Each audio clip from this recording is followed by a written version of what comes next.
Pablo,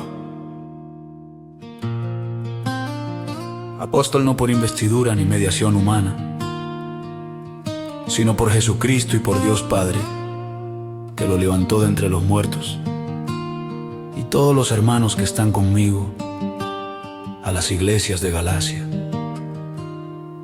Que Dios nuestro Padre y el Señor Jesucristo les concedan gracia y paz. Jesucristo dio su vida por nuestros pecados, para rescatarnos de este mundo malvado, según la voluntad de nuestro Dios y Padre, a quien sea la gloria por los siglos de los siglos. Amén. No hay otro evangelio. Me asombra que tan pronto estén dejando ustedes a quien los llamó por la gracia de Cristo para pasarse a otro evangelio. No es que hay otro evangelio, sino que ciertos individuos están sembrando confusión entre ustedes y quieren tergiversar el evangelio de Cristo. Pero aun si alguno de nosotros o un ángel del cielo les predicara acerca de unas buenas noticias distintas de las que hemos predicado, que caiga bajo maldición, como ya lo hemos dicho. Ahora lo repito, si alguien anda predicando un mensaje distinto del que recibieron, que caiga bajo maldición. Entonces busco ganarme la aprobación humana o la de Dios. Piensan que procuro agradar a los demás y yo buscar agradar a otros. No sería siervo de Cristo. Pablo, llamado por Dios. Quiero que sepan, hermanos, que las buenas noticias que yo predico no es invención humana. No lo recibí ni lo aprendí de ningún ser humano, sino que me llegó por revelación de Jesucristo. Ustedes ya están enterados de mi conducta cuando pertenecía al judaísmo, de la furia con que perseguía a la iglesia de Dios, tratando de destruirla. En la práctica del judaísmo, yo aventajaba a muchos de mis contemporáneos en mi celo exagerado por las tradiciones de mis antepasados. Sin embargo, Dios me había apartado desde el vientre de mi madre y me llamó por su gracia. Y cuando Él tuvo a bien revelarme a su Hijo para que yo lo predicara entre los no judíos, no consulté con nadie, tampoco subí a Jerusalén para ver a los que eran apóstoles antes que yo, sino que fui de inmediato a Arabia, de donde luego regresé a Damasco. Después de 3 años subí a Jerusalén para visitar a Cefas y me quedé con él 15 días. No vi a ningún otro de los apóstoles, solo vi a Santiago, el hermano del Señor. Dios me es testigo de que en esto que les escribo no miento. Más tarde fui a las regiones de Siria y Cilicia, pero en Judea las iglesias de Cristo no me conocían personalmente, solo habían oído decir: el que antes nos perseguía ahora predica la fe que procuraba destruir. Y por causa mía glorificaban a Dios.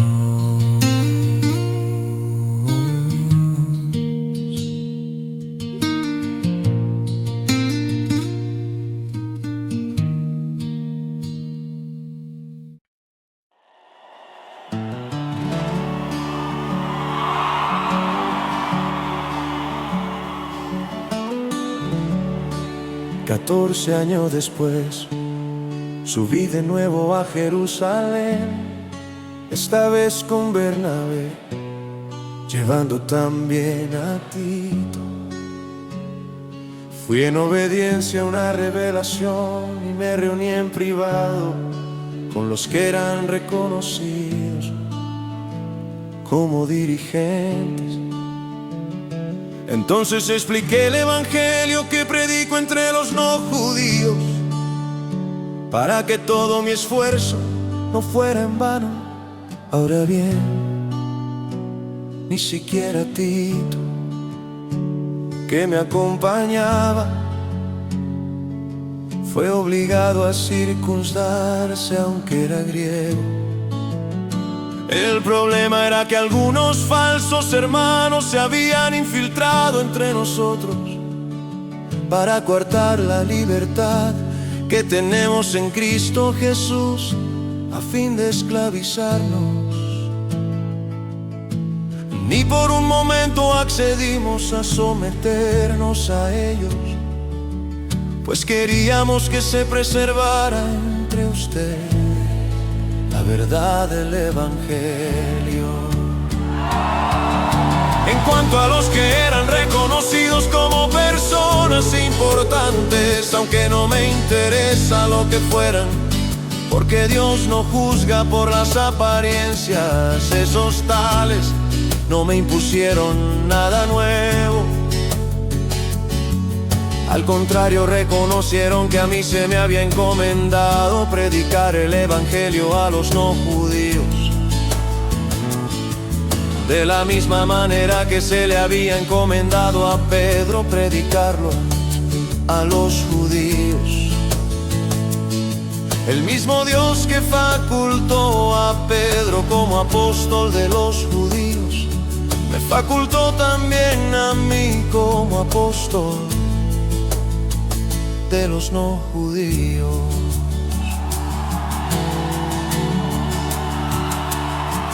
En efecto, Santiago, Cefas y Juan, que eran considerados columnas al reconocer la gracia que yo había recibido,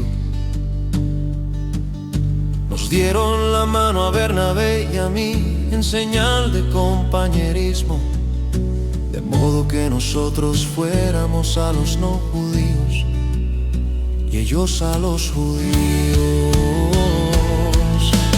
Solo nos pidieron que nos acordáramos de los pobres, y eso es precisamente lo que he venido haciendo con esmero. Pues bien, cuando Cefas fue a Antioquía, le eché en cara su comportamiento condenable antes que llegaran algunos de parte de Santiago. Él solía comer con los no judíos, pero cuando aquellos llegaron, comenzó a retraerse y a separarse de los no judíos por temor a los partidarios de la circuncisión. Entonces los demás judíos se le unieron en su hipocresía, y hasta el mismo Bernabé se dejó arrastrar por esa conducta hipócrita. Cuando vi que no actuaban rectamente como corresponde a la verdad del evangelio, le dije a Cefas delante de todos: si tú, que eres judío, vives como si no lo fueras, porque obligas a los no judíos a practicar el judaísmo. Nosotros somos judíos de nacimiento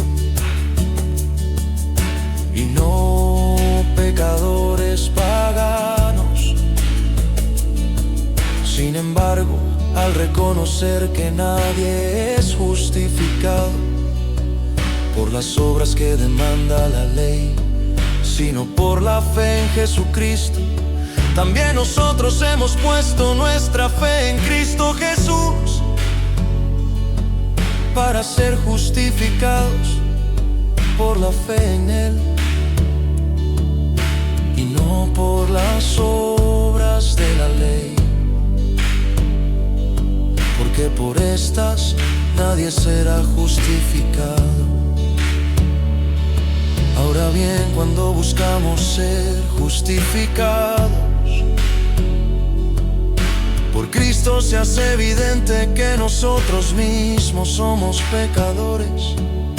¿Quiere esto decir que Cristo está al servicio del pecado? De ninguna manera. Si uno no vuelve a edificar lo que antes había destruido. Se hace transgresor. Yo por mi parte, mediante la ley, he muerto a la ley, a fin de vivir para Dios. He sido crucificado con Cristo, y ya no vivo yo, sino que Cristo vive en mí.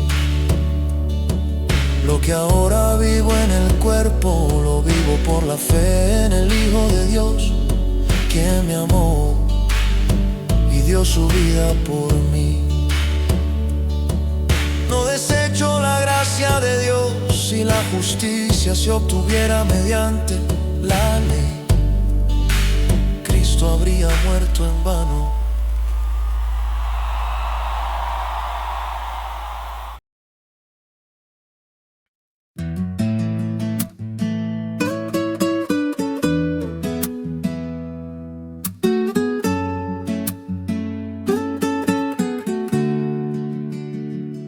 Gálatas torpes, ¿quién los ha hechizado a ustedes? Ante quienes Jesucristo crucificado ha sido presentado tan claramente. Solo quiero que me respondan a esto. ¿Recibieron el Espíritu por las obras que demanda la ley o por la fe con que aceptaron el mensaje? Tan torpes son, después de haber comenzado con el Espíritu, pretenden ahora perfeccionarse con esfuerzos humanos.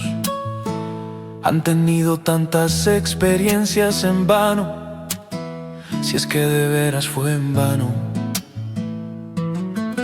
Al darles Dios su Espíritu y hacer milagros entre ustedes, lo hace por las obras que demanda la ley o por la fe con que han aceptado el mensaje. Así fue con Abraham, creyó a Dios y esto se le tomó en cuenta como justicia. Por lo tanto sepan que los verdaderos hijos de Abraham son aquellos que viven por la fe. En efecto, la Escritura, habiendo previsto que Dios justificaría por la fe a las naciones, anunció de antemano el Evangelio a Abraham: por medio de ti serán bendecidas todas las naciones. Así que los que viven por la fe son bendecidos junto con Abraham, el hombre de fe. Todos los que dependen de las obras que demanda la ley están bajo maldición, porque está escrito: maldito sea quien no practique fielmente todo lo que está escrito en el libro de la ley.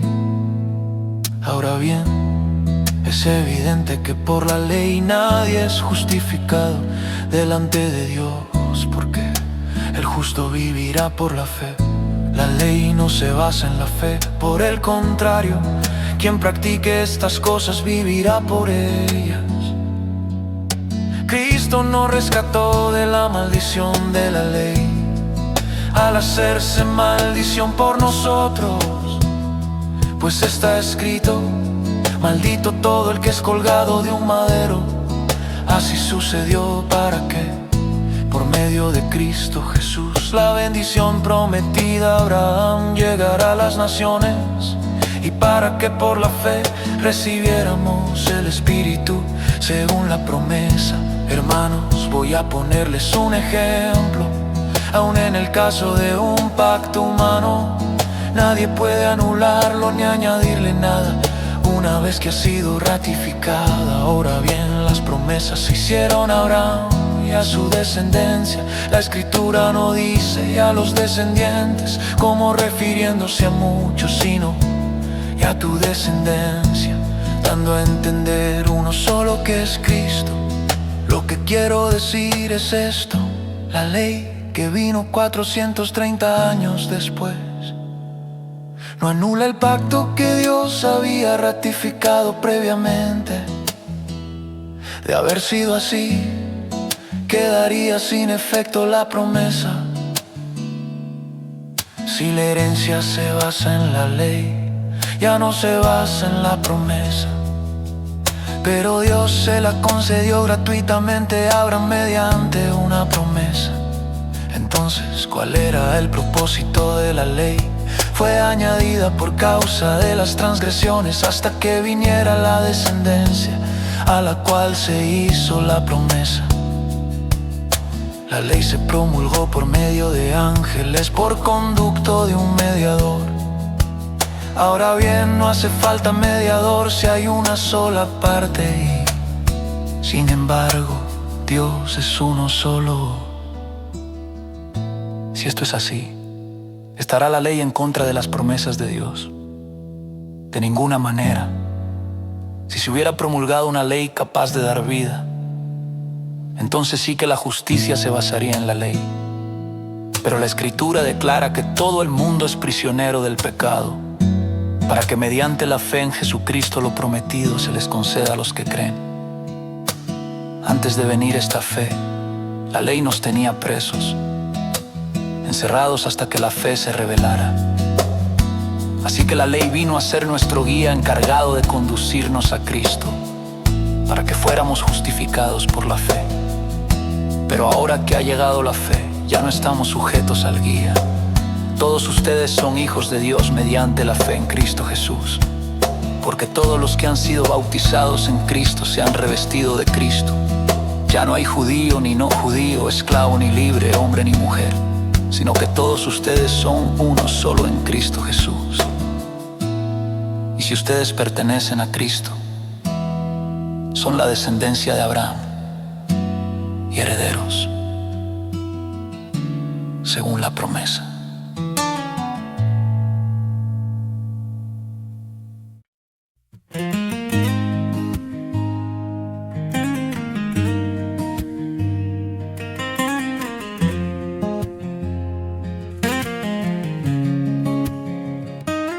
En otras palabras, mientras el heredero es menor de edad, en nada se diferencia de un esclavo, a pesar de ser dueño de todo. Al contrario, está bajo el cuidado de tutores y administradores, hasta la fecha fijada por su padre. Así también nosotros, cuando éramos menores, estábamos esclavizados por los principios de este mundo. Pero cuando se cumplió el plazo, Dios envió a su Hijo, nacido de una mujer, nacido bajo la ley, para rescatar a los que estaban bajo la ley, a fin de que fuéramos adoptados como hijos. Ustedes ya son hijos. Dios ha enviado a nuestros corazones el espíritu de su Hijo, que clama: Abba, Padre. Así que ya no eres esclavo sino hijo, y como eres hijo, Dios te ha hecho también heredero. Antes, cuando no conocían a Dios, ustedes eran esclavos de los que en realidad no son dioses. Pero ahora que conocen a Dios, o más bien que Dios los conoce a ustedes, ¿cómo es que quieren regresar a esos principios ineficaces y sin valor? Quieren volver a ser esclavos de ellos. Ustedes sigan guardando los días, los meses, las estaciones y los años. Temo por ustedes, que tal vez me haya estado esforzando en vano. Hermano, yo me he identificado con ustedes, les suplico que ahora se identifiquen conmigo. No es que me hayan ofendido en algo. Como bien saben, la primera vez que les prediqué acerca de las buenas noticias fue debido a una enfermedad. Y aunque esta fue una prueba para ustedes, no me trataron con desprecio ni desdén, al contrario, me recibieron como a un ángel de Dios, como si se tratara de Cristo Jesús. Pues bien, ¿qué pasó con todo ese entusiasmo? Me consta que de haberle sido posible se habrían sacado los ojos para dármelos. Y ahora resulta que por decirles la verdad me he vuelto su enemigo. Esos que muestran mucho interés por ganárselos a ustedes no abrigan buenas intenciones. Lo que quieren es alejarlos de nosotros para que se entreguen a ellos. Está bien mostrar interés, con tal de que ese interés sea bien intencionado y constante, y que no se manifieste solo cuando yo estoy con ustedes. Queridos hijos, por quienes vuelvo a sufrir dolores de parto hasta que Cristo se ha formado en ustedes. Como quisiera estar ahora con ustedes y hablarles de otra manera, porque lo que están haciendo me tiene perplejo. Díganme, los que quieren estar bajo la ley, ¿por qué no prestan atención a lo que la ley misma dice? ¿Acaso no está escrito que Abraham tuvo dos hijos, uno de la esclava y otro de la libre? El de la esclava nació por decisión humana, pero el de la libre nació en cumplimiento de una promesa. Ese relato puede interpretarse en sentido figurado. Estas mujeres representan dos pactos, uno que es Agar, procede del monte Sinaí y tiene hijos que nacen para ser esclavos. Agar representa el monte Sinaí en Arabia y corresponde a la actual ciudad de Jerusalén, porque junto con sus hijos vive en esclavitud. Pero la Jerusalén celestial es libre y esa es nuestra madre, porque está escrito: tú, mujer estéril, que nunca has dado a luz, grita de alegría. Tú que nunca tuviste dolores de parto, prorrumpe en gritos de júbilo, porque más hijos que la casada tendrá la desamparada. Ustedes, hermanos, al igual que Isaac, son hijos por la promesa. Y así como en aquel tiempo el hijo nacido por decisión humana persiguió al hijo nacido por el Espíritu, así también sucede ahora. Pero ¿qué dice la Escritura? Echa de aquí a la esclava y a su hijo. El hijo de la esclava jamás tendrá parte en la herencia con el hijo de la libre. Así que, hermanos, no somos hijos de la esclava, sino de la libre.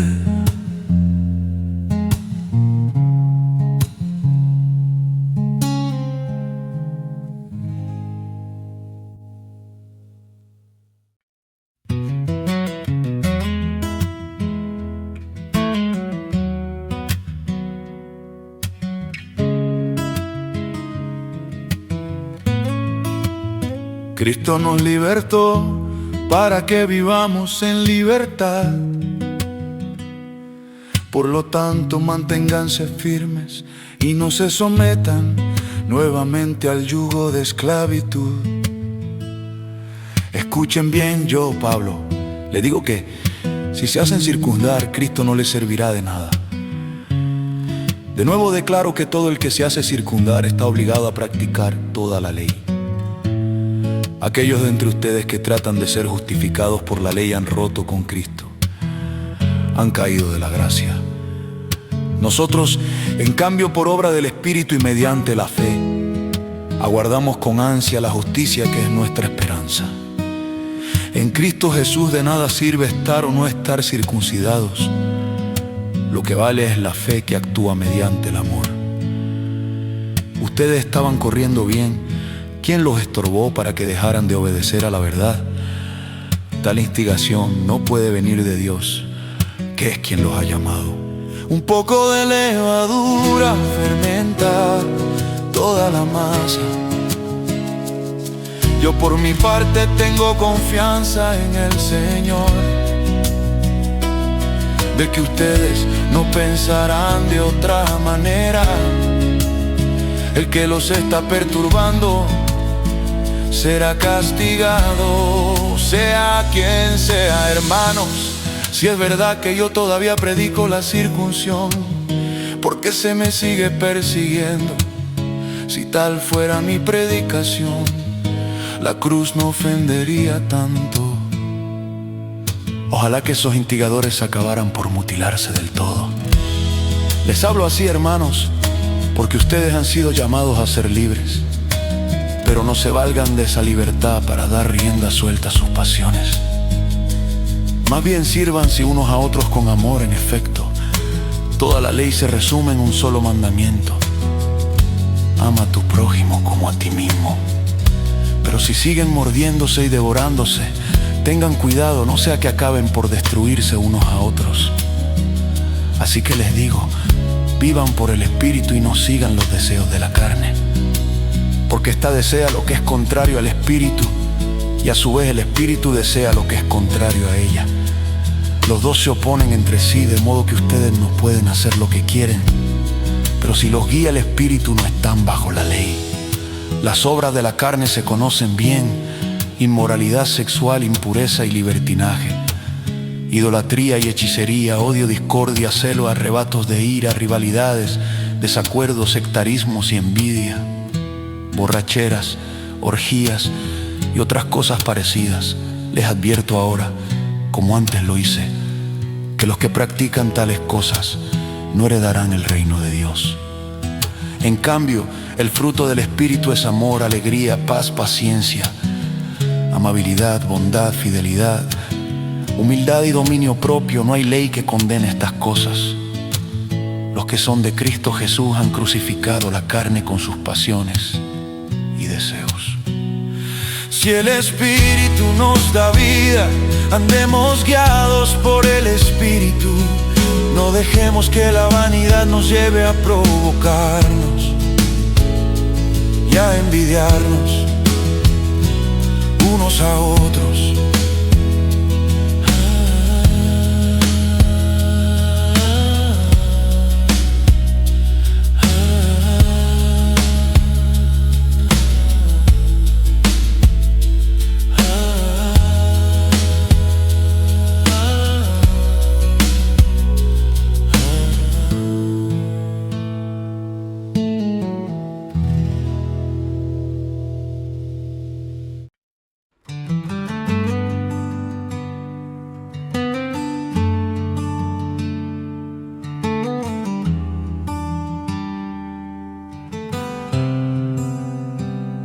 Hermanos, si alguien es sorprendido en pecado, ustedes que son espirituales deben restaurarlo con una actitud humilde. Pero cuídese cada uno, porque también puede ser tentado. Ayúdense unos a otros a llevar sus cargas, y así cumplirán la ley de Cristo. Si alguien cree ser algo cuando en realidad no es nada, se engaña a sí mismo. Cada cual examine su propia conducta, y si tiene algo de qué presumir, que no se compare con nadie. Que cada uno cargue con su propia responsabilidad. El que recibe instrucción en la palabra de Dios, comparta todo lo bueno con quien le enseña. No se engañen, de Dios nadie se burla. Cada uno cosecha lo que siembra. El que siembra para agradar a su carne, de esa misma carne cosechará destrucción. El que siembra para agradar al Espíritu, del Espíritu cosechará vida eterna.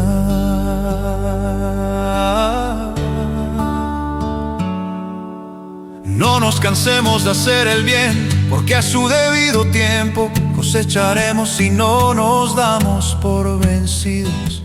Por lo tanto, siempre que tengamos la oportunidad, hagamos bien a todos, y en especial a los de la familia de la fe. Miren que les escribo de mi puño y letra, y con letras bien grandes, Los que tratan de obligarlos a ustedes a circuncidarse lo hacen únicamente para dar una buena impresión y evitar ser perseguidos por causa de la cruz de Cristo. Ni siquiera esos que están circuncidados obedecen la ley. Lo que pasa es que quieren obligarlos a ustedes a circuncidarse para luego jactarse de la señal que ustedes llevarían en el cuerpo. En cuanto a mí, jamás se me ocurra jactarme de otra cosa, sino de la cruz de nuestro Señor Jesucristo, por quien el mundo ha sido crucificado para mí y yo para el mundo. Para nada cuenta estar o no estar circuncidados. Lo que importa es ser parte de una nueva creación. Paz y misericordia desciendan sobre todos los que siguen esta norma y sobre el Israel de Dios. Por lo demás, que nadie me cause más problemas, porque yo llevo en el cuerpo las cicatrices de Jesús. Hermanos, que la gracia de nuestro Señor Jesucristo sea con el espíritu de cada uno de ustedes.